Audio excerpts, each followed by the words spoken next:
Well, g'day, ladies and gentlemen, and welcome to the Mad Dragons vodcast. I want to open with giving my 2 cents worth on the performance of the Dragons against the Sharks. I told you last week that our performance against Penrith wasn't that good. We were pretty bloody terrible in that game, but because it was Penrith, everyone took a lot of positives out of a close loss. Arguably, we put in a better performance against the Sharks, but got lapped. The fact is that in the opening 3 weeks of footy, the Dragons have not been that good, and I think the Sharks are just the first team to expose that. Now, there's one guy that he might have had a few during the game, but he really talked up how he wanted to explode in the vodcast. He was very, very fired up. So I'm gonna throw straight to Matt Hasler, and I hope he's going to go nuclear. Matty, what were your thoughts on the game? Yeah, sorry, Donny. No nuclear explosions tonight. I'm just pretty much going to point out what everyone else is probably going to point out. Refereeing was absolutely fucking abysmal.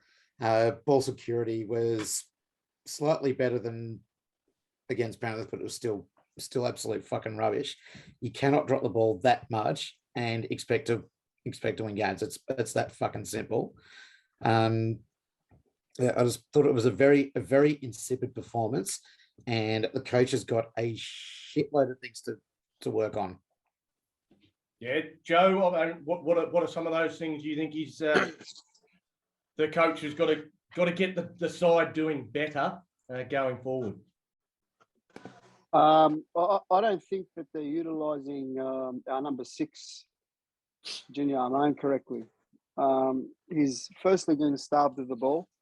He's got no kicking game. He's got no time to kick. So I think Ben Hunt's doing a lot of this kind of work on his own without any support. Something is wrong there. I don't know what it is. A few things, the reason why we lost as well, I think that referee probably cost us about 18 odd points worth of stupid decisions and things like that. So very hard to win games when you've got referees that are incompetent, such as the referee performances this weekend.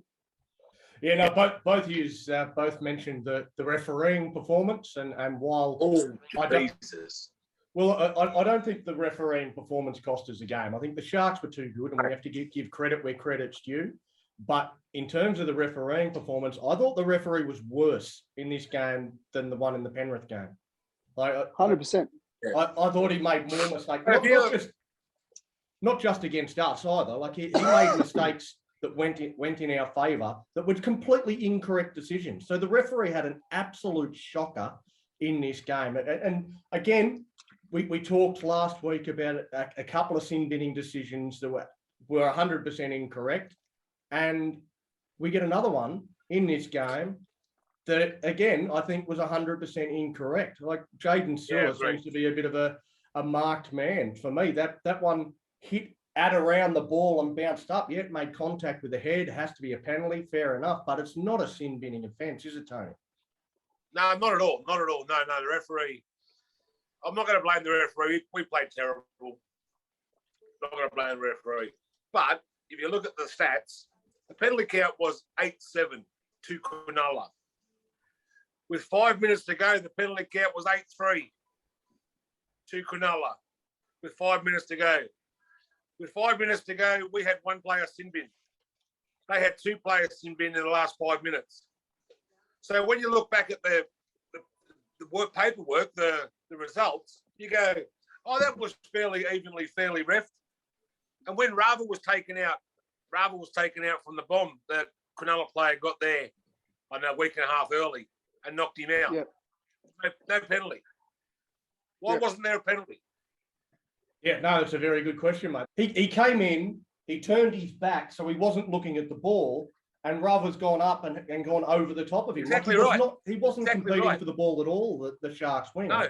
And he took our player out. So I thought that was a pretty obvious one and went against us. But there was another one. There was a scrum penalty that the Dragons got, where scrum went down, we put the ball into the scrum, their hooker has struck for the ball and kicked it out of the scrum, and a penalty went to us.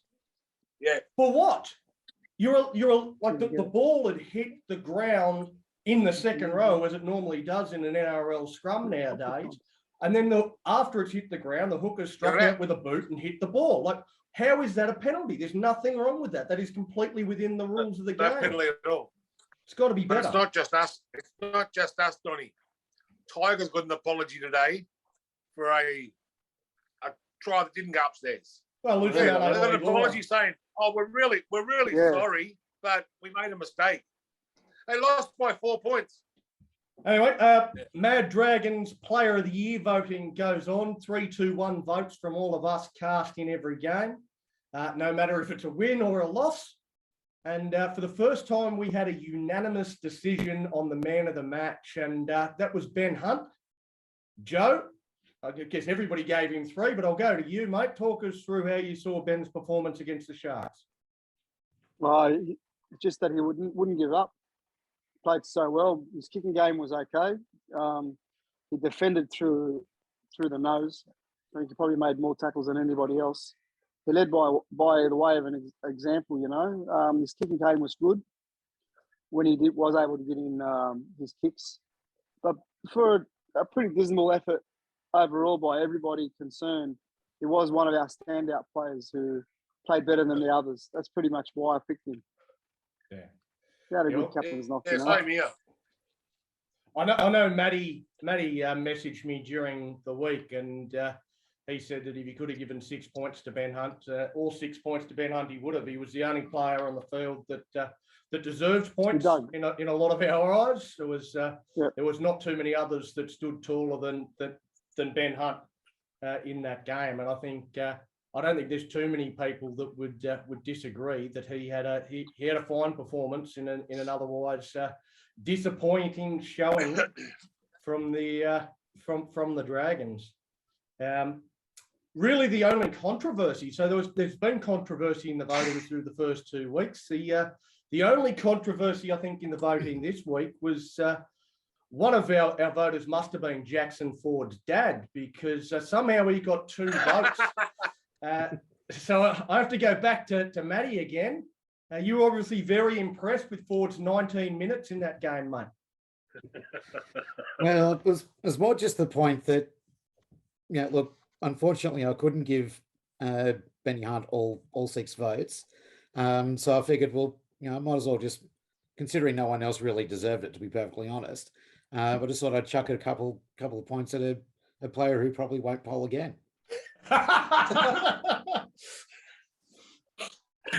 Well, that's the best explanation I've seen. But there were certainly some people questioning the integrity of the awards and comparing us with the Dally M's with Jackson Ford getting votes. But yeah, now that you've explained it, I'm sure the Dragons fans can get right behind it. It was Ben Hunt's day, I suppose, in that one.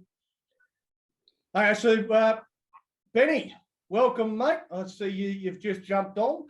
How you going? Yeah, good. Sorry, bit of a late entry, but yeah, same as Jackson Ford, bit of a late entry, but I'm here. Hopefully you get more than 19 minutes out of me.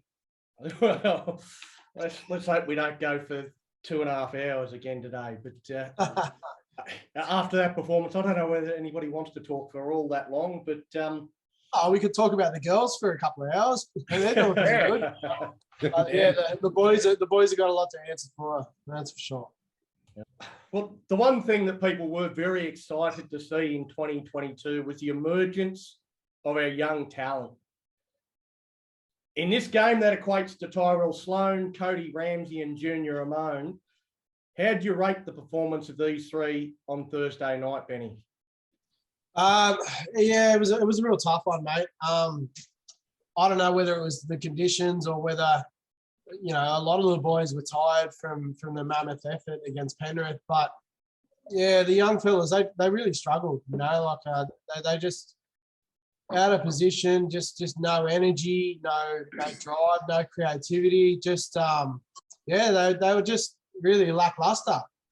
I don't know what it was specifically that like whether it was part of the coaching and stuff that Hook's trying to change their game too much, take their natural ball playing ability out of it, but they just seemed really out of sorts. And obviously it really affected the game. Those meters coming off kicks, for a fullback, they're crucial, and a winger as well with Ramsey. So, it's so hard. You got to get on the front foot early, in the set. And I think, that's probably something we're going to struggle with throughout the year if we've got Sloan running it back like he is, and Ramsey as well is a little bit hesitant to really get stuck in. Not, compared to Rava at least anyway. And I guess compared to a lot of the fullbacks and wingers in the rest of the comp. Tough one, eh? So, Tony, on that with the youngsters, is there any of them that you're prepared to give up on right now and make changes? Yeah, I think it's a bit too early to give up on them. Ramsey just needs to bulk up. I don't know. He just get ragdoll every time. He made 45 metres from 9 runs on the weekend. 13 runs, I think it was. 14 runs, 124 metres for Rava. So we need another Rava. Yeah. I think Ramsey's the only one that's not pulling his weight. We've got Moga. I'm a big fan of Moga. If you want another Rava, you've got Moga already there waiting.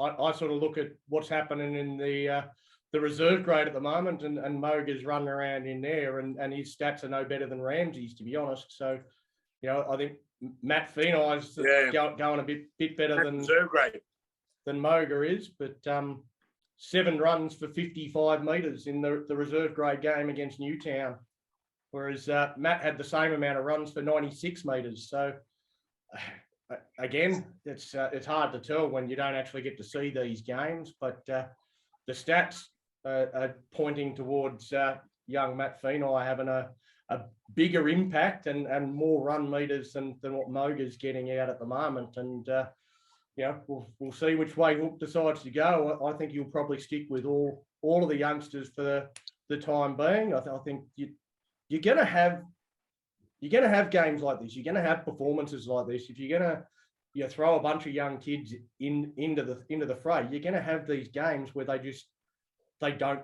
perform to their absolute best week in, week out. It takes a while for players to adjust to playing NRL level every single week. It's not something that comes naturally. It's a massive jump up from playing reserve grade or under 19 footy. So it'll take their bodies a while to get used to it. And I think if we stick with them, we trust in the fact that they've got the talent, they've got the ability, they'll become more consistent as time goes. But I think we're going to have to show a little bit more patience than Dragons fans like to show. We want results and we want them yesterday. I understand that. But Could I ask a question to the panel and to Donny? What are we doing wrong with Junior? What's going on with Junior? How come we're not seeing much coming out of Junior? I'll just say, I don't think Hook's letting them play what's in front of them. They're playing a structured game. If he gets 4 kicks a game, he gets 4 kicks a game, It's not Hook. It's not Hook. It was Cronulla. Cronulla did their homework. They did the same thing to Lomax. They got in his face. They shut him down. They locked the ball up so he couldn't get the offloads away. They did the same thing to Amone. They were up in his face, put the pressure on him, cutting the options down. They tried the same thing with Hunt. They were up in his face, cutting off his options at kick. They did it with Mbai at 9. They were up in his face, cutting his options. Just Cronulla, they just had an answer for everything we threw at them. They did their homework. The first 2 weeks, no one was expecting us to do what we did. Cronulla obviously watched the last couple of games. They did their homework and they had a game plan. And I think that was the difference this week. I think the question from Joe's fair. And I think Amone is probably the one that there is the biggest question mark over him, because he hasn't really fired in any of the first 3 games this season. I don't know that he stood up and announced himself as a genuine NRL player yet. So there is a lot of people asking questions as to whether he actually has the ability to take the step up from juniors to NRL. And I think there's some merit to what Tony said too, in terms of him not being allowed to play eyes up footy, not allowed to play what's in front of him. But I don't know whether that's necessarily the case. I think he's been given a license when he gets the ball to do his own thing. But again, that step up from he went from playing FG ball under 19s footy, skipped past under 21, skipped past reserve grade, and went straight to the NRL. Like that's an enormous jump up. And I think his playmaking time that he had in under 19s has just been, it has been cut dramatically. So he'll get the ball and he'll look inside to Tyrell Sloan. There'll be nothing on there. And then he'll look to his outside option, Lomax or Sully or whoever it is outside him. And before he's halfway turned his head to look to see if that's there, he's on the ground. So he doesn't have the same time that he had in under 19s to look this way, to look that way, to look up and then decide to run. Like, he doesn't have that time. He's got to get through those progressions a lot quicker than what he is at the moment. And so I think that's an issue, and that'll come with experience. You'll get better at that. But I think Ben Hunt is also taking full control in the halves. Like, he is controlling everything. He controls when Junior gets the ball, where he gets the ball, how he gets the ball, how much time he has when he gets the ball. Ben Hunt controls all of that, and I think Junior needs to take some sort of ownership and of getting his own possessions, to get the ball where he wants it, to take some possessions where he sees opportunities. And at the moment, I don't think he's doing that. I don't think he's getting the opportunity to do that, because Ben Hunt is running everything, and he's trying to be the lone hand, I suppose, in the spine. And I think that also impacts Sloan. I think that might be part of the problem. Penrith basically exposed what pretty much every club would know anyway, which is that Ben Hunt is our main kicker, and the person that we're going to go to 99% of the time for the fifth tackle option. I want to see Junior get a lot more involved in the last tackle play, just to make the opposition think, oh shit, we don't just need to concentrate on Hunt, we've got to look at this guy as well. Because you saw in the Penrith game, they were right, that charge down was because Penrith knew that we were going straight to Hunt for the kick, and they were ready for it. Yeah, that try happened because they were prepared. Well, I know a few people mentioned in our group chat that we have during the game that Junior's kicking game is shit. But I think the fact is that every time Junior kicks, it's because Ben Hunt's under pressure, and then he gets a pass away to Junior, he's then under pressure himself. So naturally, the kick's going to be under pressure, and he's not in a position to make the best kick that he can. So yeah, it would be great, I think, if the Dragons used him as an alternate option more regularly than they currently do. I mean, he had 4 kicks for 66 meters last week.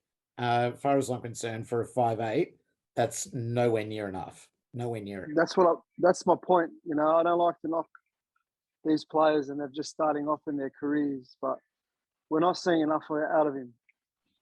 And I don't know whether that's coaching, individual performance, his halves partner starving him of the ball. I don't know what the fuck is going on, but I think there's a problem. Maybe Hunt's trying to do a little bit too much.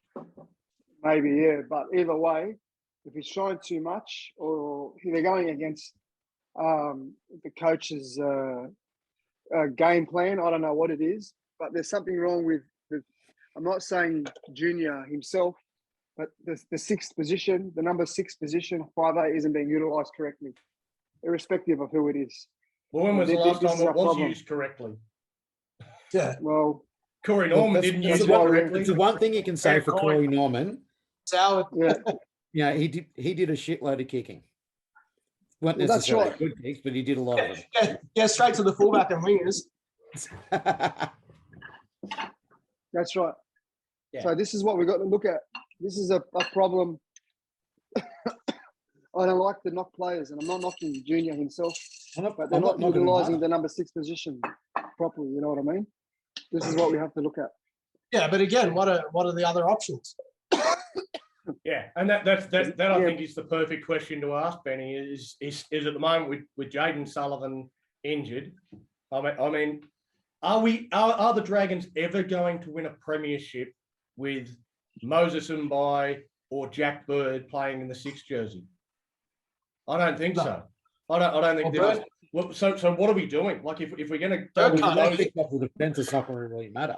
well, that's going to make us consistently average, and we'll stay consistently average forever if that's going to be our attitude. I think we've got to stick with the young fella, trust that he has the talent. He just needs to find NRL level. So he's got the talent. He's shown that coming all the way through the ranks.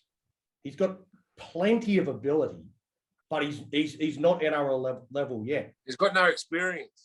Yeah. But I think it's you just hit the nail on the head, Donny. You said he's got plenty of ability, which is natural ability, but he's not being allowed to play his natural game because of the way Hook's coaching at the moment. So, which I think was the exact problem that we had with Duff. He basically fucked off because he wasn't able to play the way that he wanted to play, because that's not what Hook wanted him to do.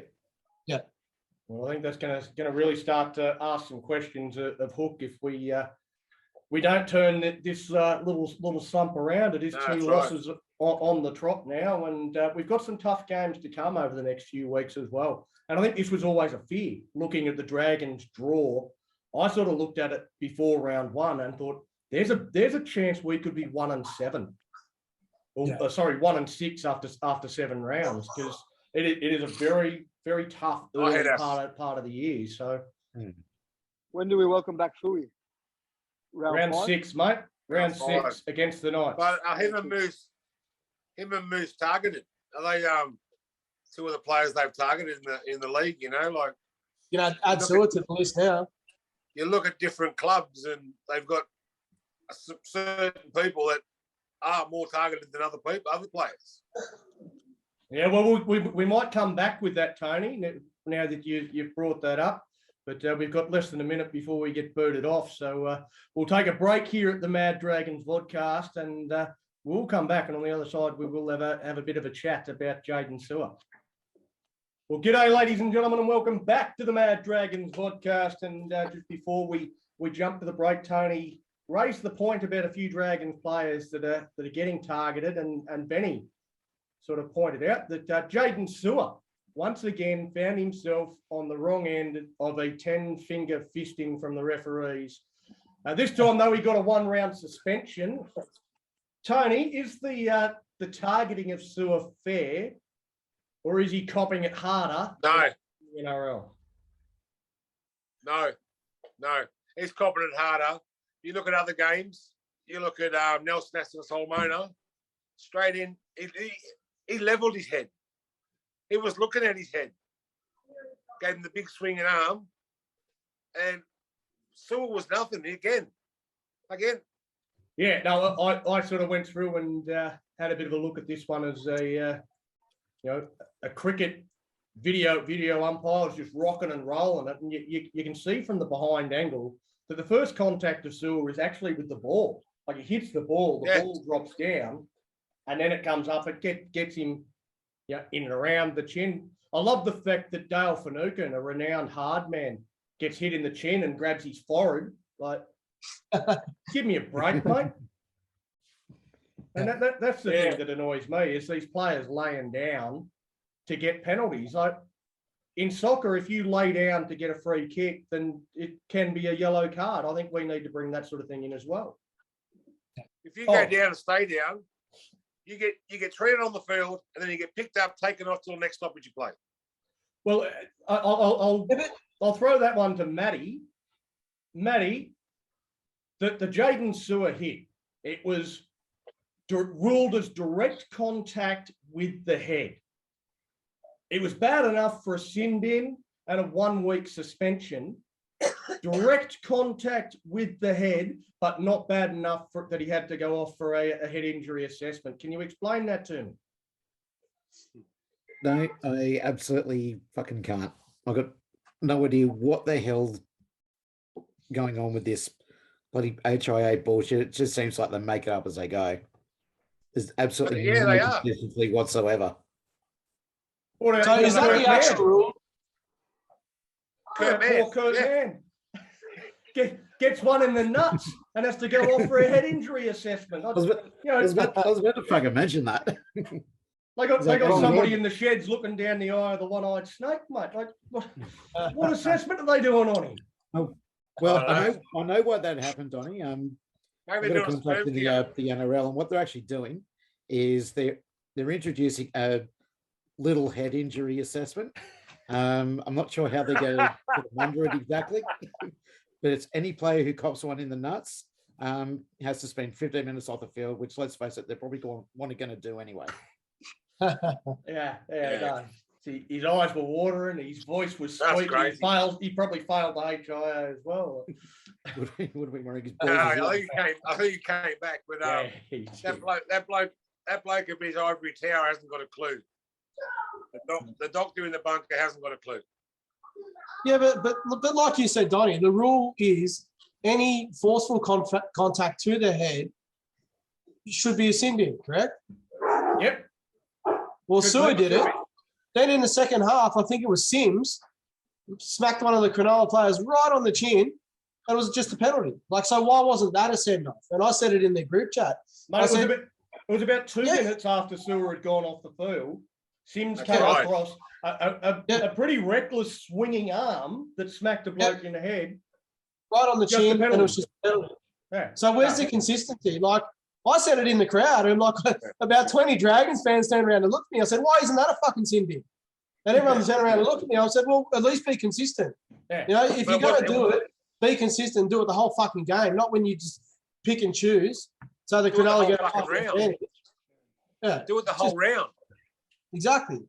Because you watch And it was the same as games, Magic Round. We got made an example of in Magic Round, and then the next week, those rules didn't fucking exist. Right? It's just, we say it every week that everyone's picking on the Dragons or whatever it is, but it really is proving that someone fucking hates this. But I mean, the definitely- comment that you just made there, Ben, is highlighting the issue that we have with it isn't necessarily that we get picked on. It's that it's not consistent. Because two Yeah, exactly Dragons right. players did it during the course of the game. One gets sin bin, one doesn't. So Yeah. you're showing that it's not necessarily a hate against the Dragons or referees picking on us. It's referees being inconsistent and us having no fucking earthly clue what's going to happen in any given situation. Like it seems that it's determined by who it is that does the deed. If it's Josh Yeah. McGuire, Terrell Fulminer, or Jaden Sewer, see you later, Yes. you're sitting down. But if it's somebody that they like, oh no, it's just a penalty. Yeah, But I it's think just- I think a lot of it too is stuff that comes from the bunker, and you can sort of see like the ref gets something in his ear and then he blows a penalty, and like obviously the ref's not going to sit there and fucking argue with them for 5 minutes about the decision. Like whatever obviously comes into their ear, they must have to call it. You know what I mean? If That's it up comes to from the bunker, that's up to the referee to take it on board or dismiss it. that's what I'm saying. Like on the field in the heat of the moment, they obviously don't have the time to consider those decisions that come from the bunker. So they just blow the whistle and they give the penalty of whatever gets chirped in their fucking ear. So a lot of it is coming from the bunker, and you got fuckers like Marinara in there. Like, no wonder we're They copping. get gone. Fair enough. Fair enough. The Dragons, the best referee for the Dragons is Henry Perinara. Henry Perinara. Yeah, I know. He's the one. I know. Maybe, I know. maybe not as a video ref, but Who are the two worst? Who are the two worst? the two that we've just had the last 2 weeks. Yeah. They're both around the mid-20s. Yeah. How's the NRL, eh? They come out on Tuesday or whatever it was and admit that they made heaps of fuck-ups. The Sutton made heaps of fuck-ups. And He's then, making the hey, same guess what, fuck-ups guys? this Guess who we're giving you this week? His fucking brother. Fucking dickheads. We made the exact same fuck ups. Yeah. Joe, we've spoken regularly amongst ourselves and on the vodcast about our lack of depth this season at 9. And with Andrew McCulloch out, Moses Mbai came in and played dummy half. How do you think Mbai went? Not as good as I thought, or what I anticipated he would be. I was actually quite excited about watching Moses go around because I thought he had a lot more to offer than Andrew McCulloch. But as it turns out, Yeah, there wasn't a lot there. Didn't offer a lot from dummy half. I really want to try this Connor kid, man. I know that they got lapped last week, but it's not a one-man team. You know what I mean? Yeah, So no, I mean, I'd like- he's certainly doing his job in reserve grade defensively. I think 50 I think tackles he last bagged, week. He bagged a made, try as well this week. didn't scored a try. Yeah. How old is Made 38 tackles. He's in his early Mollison. 20s. He's in Early his early 20s? 20s, eh? Yeah. Yeah, he's the same age Yeah. as Jaden Sullivan and the Finai twins. So is he a Was it- Dragons junior or was he brought in? He's a Dragons Junior. junior. Or should I say Illawarra junior? Illawarra There's not many junior. Dragons juniors out there. Well, Same. that's the They're not thing. the same, Joe. It is the same, mate. I mean, these kids, this kid, Connor Mollison, was not alive when the Dragons and Steelers were two separate teams. Like, he has That's grown right, up, and the only team he's ever wanted to play for is the Dragons. It's Where- George where- Illawarra, did he grow up in Illawarra or St George? Illawarra. Illawarra. So how many St George juniors do we have? Cody Ramsey is we brought him down from Wollongong, but he played for the Dragons in junior reps. I think he might be about the only one. It's time to address the elephant in the room, I suppose. And one player that we didn't have available was George Burgess. Now, George Burgess charged with sexual touching. What impact do you think this had on preparations, and will it have a lasting impact on our season, Matty? It has. I think it has the potential to, depending on how long it drags on for. I mean, what does he go to court on? Bloody 14th of April or something. So I reckon he's going to be at least unavailable until then. And then my concern is that these idiots will go and use their discretionary powers and rub him out, basically forever and a day. And I can see it turning into another DeBellin situation. I can see it Maybe happening. it'll go that far. But was he stood down at club level or NRL stood him Club down? level. Club level, NRL. Because isn't the NRL policy if it's isn't the NRL policy if it's a certain jail time? Yeah, it's 11 Discretionary. years, but they do have discretionary powers that they can use whenever the fuck they want. So pretty much Anything it's against women, charges. anything against women and children, they're going to go bang. You're out. Yeah. Yeah, I think it's done at club level, but I think the NRL might have had a little word in the Dragons' ear and With sponsorship. you guys do it, or we will. And if the NRL the steps in and sponsors does it, jumped it up makes and us down. look. It makes the Dragons look bad. It makes us look out of touch. So the Dragons had to make that call. Can I make one point about the whole Burgess saga? Burgess wasn't a star recruitment signature. Burgess is on match payments. It shouldn't have a bearing on how we go for the rest of the year. We shouldn't even have him in the equation. We shouldn't have him in the equation of what a loss. There was someone like Jaden Sewer, Francis Smolo, someone we've devoted $400,000 to $500,000 to out of our salary cap. Then yes, I would say it will derail our season. But is this much out of our salary cap? Fuck all. So it shouldn't have any bearing at all whatsoever. 120, I think he's on. Whatever, it's very little. So what I'm saying is, it just as a wild card, he was in our club. You know what I mean? That is not going. Shouldn't make a bearing or have a bearing on how the rest of the season is derailed or railed. You know what I mean? I don't know. Do you guys agree with that point I or get not? what you're saying in terms of salary cap reasons and the fact that he was brought in, that he just had that injury and maybe it wasn't going to pan out anyway, so he's not on a lot of money. But for me, the success of the George Burgess signing is the difference between us just making the 8 or just missing the 8. And with him gone, I'm now leaning towards us just missing the 8.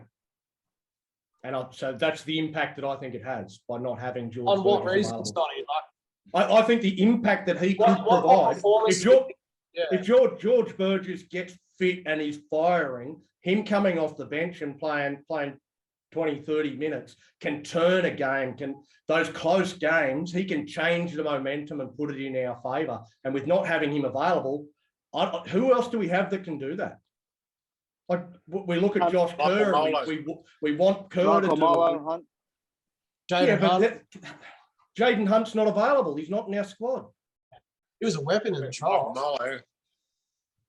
So Yeah, Molo. I think the George Burgess loss, while not a huge burden on our salary cap, I think it does have a bit of an impact on us as a team. But my point is, because of his valuation, it shouldn't have. Our 11 or 12 million dollars that we've got on the paddock should be enough to do the job. We shouldn't be relying on George Burgess. George Burgess was just like a wild card entry. Yeah, and I think Lucky that that wild he- card was the difference between, that's going to be the difference to decide a couple of. Sometimes getting in a wild card helps you win a few hands, mate. Do you reckon I that's think- the I think other reason George- the club dropped him so quick? So the think players that's can what I just reckon. focus on playing footy and not have to deal with all the crap. I think George Burgess is just cannon fodder. He's just someone to go out there, just keep running the ball forward. Well, Aaron Woods was that too until he fucked his hammy. So Yeah, Well, that's right. Yeah, he wasn't, Well, George wasn't even in the side until Aaron Woods got injured. when's Aaron Woods due back? This week, hopefully. Yeah, this week. next year, Very good. It wasn't a complete tear, it was just a strain.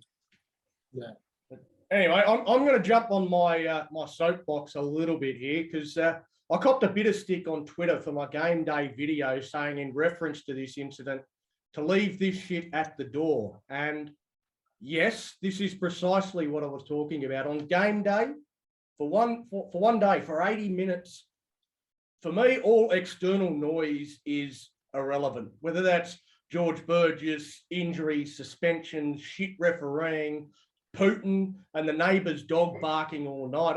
It's all irrelevant on game day, and we just focus on footy for 80 minutes. And I don't think that's insensitive or too much to ask. And I think exactly what I said in the video, leave that shit at the door and we can talk about it on the other side. And now that Well, we're that's on what the George- other side, that's what George Burgess should have done with the jersey. Left it at the fucking door. well, now that we're on the other side, that's exactly what we're doing. Is we're addressing this issue. We're talking about the George Burgess situation, and for me, this incident once again puts a black mark against our club in terms of our culture, and it also calls into question, at the very least, the judgment of our players, and at the very worst, it highlights a criminal level of disrespect towards women. It's like these blokes have learned everything they know about women from watching porn. Take advantage of a girl drunk out of her mind, cheat on your pregnant fiance by having a threesome with a 19-year-old girl, or take a signed footy jersey around to an Instagram hottie's place and squeeze her ass and then she'll suck your dick. Like, none of these things are acceptable in the real world. And just because you see it on Pornhub doesn't mean it's socially acceptable. We've heard a lot about what Hook is trying to change with regard to the Dragons culture, but I'd say the evidence so far is that in this department he's failing miserably. Look, I asked this when it happened, and I'm going to ask it again. What the fuck was he doing hand delivering a jersey with no one else from the club fucking anywhere near him? I mean, given what happened to DeBellin, no player should go anywhere near a woman without a fucking minder because they obviously can't fucking handle it. The Well, Roosters, that's the thing. My point in answer to when the that, Roosters go out on the piss, they have no less than half a dozen minders there with them, keeping an eye out, making sure no one gets into trouble. Now, with two incidents of, admittedly completely different ends of the scale, I think it's something that we need to do as well. well, Matty, I'll throw it back to you. If you or I was to contact George Burgess or one of the other players on Instagram and ask for a signed Dragons jersey, do you think they're bringing it around? Do you think they were getting it? No. The only reason why Or George maybe- Burgess gave it to this We're not dying. girl was because he looked at her profile and thought she looked pretty bloody good. So he thought, I'll take it. Or she was in his inbox saying that if you drop it around, I'll suck your dick. Maybe. I'm happy to play. I'm happy to play devil's advocate. And he was in a stupid situation that he shouldn't have put himself in, number one. But it's the same with the Jack DeBellin thing. Where is the onus on the women? And I might sound like a sexist pig, and I'm probably going to cop heaps of shit. But like you know what I mean? Like, you know what these fucking Instagram models are like, you know, they'll promise to do this and they'll do that, and it'll be the freakiest night of sex you've ever had if you leave your missus and come and fuck me. It's probably the same with DeBellin.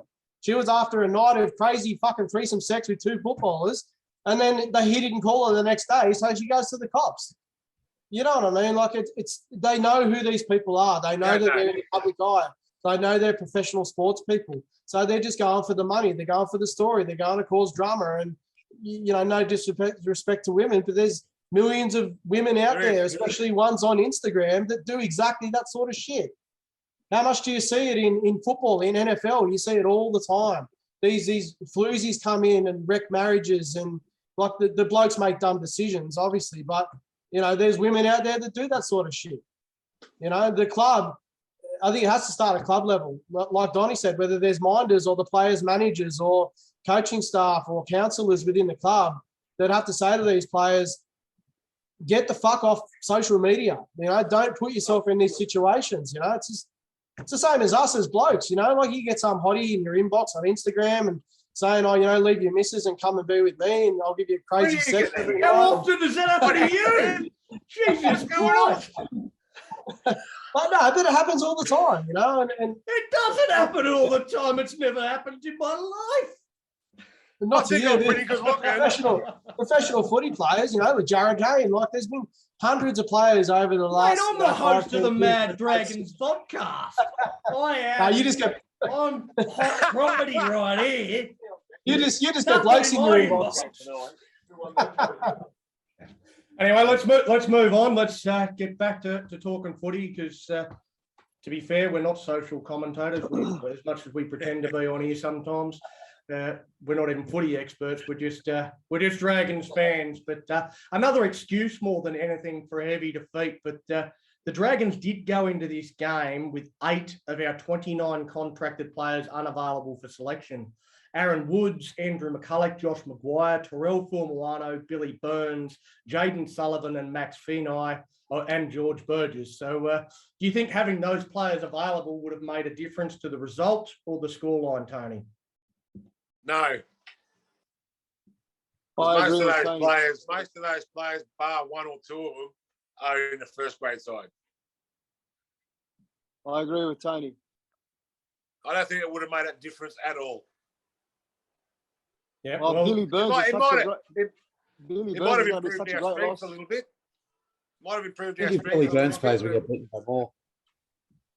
Possibly. Who knows? Who knows? All right, so a bit of a follow-up question there to Matty. Of those that are unavailable, we could potentially have coming back for the next game against Parramatta: Aaron Woods, Andrew McCulloch, Billy Burns, and Jaden Sullivan. Do you think any of them come straight back into the 17 for the game against Para? I think Woods probably will come back if he's fit enough. McCulloch, as slow as he is with his dummy half service, he gets through an absolute fuck ton of defensive work, which is perfectly fine. If we can have, Mbai come on to replace him, a bit of spark and attack, all that kind of shit. I think if those two can come in, I think that does increase our chances somewhat against Parramatta. I think Aaron Woods is an absolute must. I think Aaron Woods 100% comes straight back into the 17 somewhere, even if that's on the bench. I think one of the things we really lacked against the Sharks was size. Like we got physically dominated by the Sharks, and that's where we lost the game. We lost the physical battle. They were on top, and having a bigger body like Aaron Woods, even if it's off the bench at 95% fit or something like that, I think Aaron Woods makes a difference to our pack and to our bench rotation. Andrew McCulloch, I actually think he'll be another week away. I think he'll probably miss the Parramatta game as well, and maybe looking at the week after. But again, I think he would come back straight back into the side. If Jaden Sullivan is fit, again, my preference is to get him some match fitness, get him some game time playing in reserve grade in the New South Wales Cup side. But the way that team's going at the moment, it's that's throwing him into the fry pan straight up almost. So maybe having him come off the bench and play some minutes while McCulloch is out and give Umbai a bit of a rest might be the way to go with Jaden for the first couple of weeks if he's back and available this weekend. So I think they're a chance. I think Billy Burns is actually better than Jack Gachewski, and I think he's better than Jackson Ford on an edge as well. So I actually don't mind Billy Burns. I know there's a lot of Dragons fans. Don't start knocking my boy Ford. Well,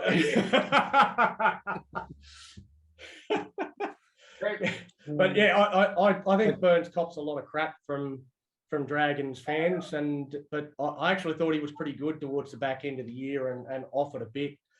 My question mark again would be that he hasn't had much of a pre-season. He's been out injured for a fair while. So again, it'd probably be better to get him some big minutes playing in reserve grade rather than 5 minutes coming off the bench in reserve grade. So I don't think Burns would come back in at all.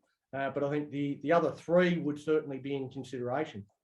Joe, you've got your hand up there. You Fully agree. I fully agree with you. 100%. What I'd like to see happen is if McCulloch can just possibly have one more week off and try the rotation between Jaden Sullivan and Mumbai. That's what I'd really like to see. I just want to see it as an experiment. You know what I mean? Yeah, fair enough. All right. Well, and Woods in for sure. Yeah. All right. Benny mentioned this in the first part of the show. In a bright light for the club, our women's team has notched up another win. But unfortunately, Brisbane's massive win today sees us lose the minor premiership, or not win the minor premiership. We didn't lose anything, but we didn't win the minor premiership because Brisbane had a hammering victory over the Eels today. Do you think the women can win the competition, Benny? Oh, that's a tough one, mate. I think on their day, yeah, 100%. Like they're so good to watch. I'm actually enjoying watching the girls run around more than the blokes at the moment. They're they got some superstars in their squad. You know, Tonagata at fullback's absolute weapon, and it's good to watch. I think they've got the goods to go all the way. You know, Soward's done heaps of work with them over the season. Real credit to Sowie, the work he's doing with the girls. I think they've got it. If they can stay injury free through the finals and that, and put their absolute best side on the field for a grand final, I reckon they've got just enough to get it. I think it'll be Brisbane that they'll be up against, obviously. I really hope they can, because I reckon it'll be just to top off the almost perfect year for the girls. It's a real shame they didn't get the minor premiership. I think they really deserved it, but yeah, Brisbane have been a pretty stellar side all year too. So yeah, but I'm pretty keen to watch the girls hopefully get there and take home the trophy. No, totally agree with everything you said there, mate. I think that's been again. The women have made me eat a little bit of humble pie this season. I sort of looked at the recruitment last year last year when they were first supposed to do it. Obviously, COVID kept pushing it back, and this is still the 2021 women's season. There's going to be another one later in the season, but I wasn't all that impressed. I was critical of the appointment of Jamie Soward as well. Not because he obviously was a fantastic player, but it looked to me like another appointment for the boys. A boys club appointment, a bloke that was a former player, had no real coaching experience other than a part-time role as a kicking coach for the NRL side. So he didn't really have any runs on the board as a coach. So I wasn't too impressed with that appointment either. I think I've been wrong on every single level about the Dragons. Their recruitment has been fantastic. Some of the players they've brought in, like Emma Tonagato, Rugby Sevens Olympic gold medalist. She is an absolute superstar. I don't know. How good was that tackle? How good was that tackle on Sturgis? The tackle, that's great. They gave it to Sturgis all game. It was so good. Yeah, no, it was fantastic to see some of the stuff that she did. She is an absolute weapon, and she showed that she can do it in attack and defence. Her speed is really impressive. You've got Talia Fuamilano, who I thought had a really slow start to the season. I thought her first couple of games, her ball playing lacked a lot, but she's really found her feet and hits like a train. Her ball playing has improved out of sight. Those couple of inside players. balls she threw, I set up those couple of tries for Tonagato and that. Those balls were just magic. So good. And Jamie Chapman's an absolute weapon out in the centres as well. Plenty of speed. Her and Tegan Berry next to each other. Jesus Christ. I wouldn't want to defend against them. They are so quick. And we lost Chapman in this game on the weekend very early to a HIA. Well, g'day and welcome back. We got cut off there right in the middle of a very excited conversation about how excited we are about our NRLW side. They're into the semi-finals. We think they're a good chance of going on and winning the whole thing. They do have a couple of obstacles in the way. Benny, you've sort of noted that the main one is Brisbane. And let's be fair, Brisbane are a fair income, fantastic team, and they showed that against Parramatta. Parramatta really felt the wrath today, or yesterday, as this video goes to air. But it was a tough one for the Eels, and that sees them miss the four. It means that we finish second and take on the Gold Coast Titans in the first week of finals. We faced the Titans the very first round of the regular season, and we got the win over them that day, a Sunday doubleheader at Leichhardt on Sunday. We've got to repeat the dose, beat them again to book a spot in the grand final. Tony, do you think we can roll the Titans? I think we can. Titans are a very good side. They rolled Brisbane a couple of weeks ago. They've got a lot of youngsters in this side, as our team now. As our team rebuilt, like you look over the other teams this year and you go, X-Dragon. There's a lot of our players out there, but I think we can get them. We've got them once before. They're a good side, like I said, but I think our experience might overcome theirs. So, perhaps more concerning than our NRL team's performance is the performances of our New South Wales Cup team. In the opening 3 games this year, Joe, they've been beaten 34-6, 52-6, and on Saturday we were thumped again 50 points to 10. There was a lot of talk coming into the season that we had more depth than we did in 2021. Are these results a sign that we don't have the depth we thought we had, or is there another explanation for these dreadful performances? Two things. This is how analytical I am. The depth that we have, I think we've spent the majority of that cap money and the depth money in the top 25-man squad, and we've forgotten the other 25-odd men that are below, who are on those basic match payments. I mean, I think we've spent the money up top, to be honest with you, when we don't have the quality in our depth, the New South Wales comp. I think that was just a strategic move that they did. They've put all their eggs in one basket and hoping for the best up north in first grade. So that's where I think the second thing is, I think obviously this coach that's come from Melbourne is obviously no good. That's what I reckon. Yeah, I think Russell Aitken's definitely got a few questions to answer. I think we had a decent reserve grade squad last year and put out some pretty ordinary performances. And once again this year, we've got more depth. Yep, we had a few players out, which when you've got 8 players out, it affects. So you might look through those 8 players that are out. Well, you look at those 8 players that are out and you go, oh, they're all fringe first graders, might not have been in the first grade side anyway, but they 100%. If they weren't in the first grade side, would have been in the reserve grade side, and they would have made the reserve grade side stronger. So take 8 players out of any team and you're going to make them weaker. So there's that element, but the fact we're getting lapped like we are, there's more to it than that. There's a lot more to it than that. That the teams looking at them on paper there's no way the Newtown Jets should have been beating us 50 points to 10.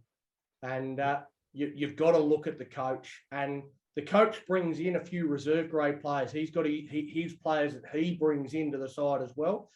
All the ones that he's brought in so far have proven not to be up to New South Wales Cup standard. So again, I think a big part of the question marks has to rest with Russell Aiken. How did he get another gig for this season, and how long does he last? You know, is he just warming the spot until the NRLW season is over and Jamie Soward takes over? That's what I think you'll find will happen. You beat me to it. 100%. That's what's going to happen eventually. He's Jamie Soward's proven that he's more than just a great player. He's also a very good coach. And I hope he can carry on and move forward and maybe hopefully one day coach first grade. You never know. You never know, absolutely. And he certainly made a good start to his coaching career with what he's doing with the women's side. And they're playing an attractive brand of footy, and they've got some good structure to them as well. So, yeah, he certainly looks to have some ability in that department. Let's hope he can progress in his coaching career, and maybe it is with our reserve grade earlier than you think. So I'll start with you, Tony. You get the first prediction for the game on Sunday. Dragons against the Eels. What's your prediction and margin? I think we had the wood on the Eels for the last couple of games. I think we beat them twice in a row. I don't like to say it. I don't think we'll beat the Eels. I reckon Eels by 12. Yeah, I think this might become a little bit of a theme. I don't know whether too many people are going to be backing the Dragons here, but Joe might surprise me. No, I think Eels by 18. Pretty convincing for the Eels. Righto. Matty? Look, based on last week's performance, I think we get lapped. I think we're sort of 22, 24 plus. Righto, Benny. Your last cab off the rank before me. Yeah, no, I think I'm with the rest of the boys on this one, and sort of like what Matty said. You know, if we play, if we play like we played last week, we're going to get done. If we play like we did against the Panthers, I think we'll make a really good run of it. So hopefully the boys can dig deep and Hook can put his boot up a few asses and get some stuff fire, and then we can actually turn up and make a show of it. And I think as Dragon fans, that's all we want. We just want the boys to turn up and have a good crack. Forget the referee and forget the George Burgess bullshit that happens off the field. Just get on there and play footy, do what you do best. But personally, I think it'll be Eels by 8. I've got a little bit more of a positive opinion here than all of you fellas. Like Tony touched on it and mentioned that we've won our last 2 against the Eels. Not just that we've won our last 2, we've won our last 2 against them at CommBank Stadium. So, but both of our last two games have been at the same venue that we're playing at on Sunday. Our best performance of the season last year came, you guessed it, against the Parramatta Eels at CommBank Stadium. We lifted against them, played the best we played all 2021. I think a lot will be decided on Tuesday, and with the team that actually takes the field on Sunday, I think that will make a huge difference. But if we take the field with, Aaron Woods in the team and a few others coming back and roughly the same team that we've had the last few weeks, again, the weather is another thing that might play a bit of a role in it. If the weather's halfway decent, I think that helps the Dragons a lot.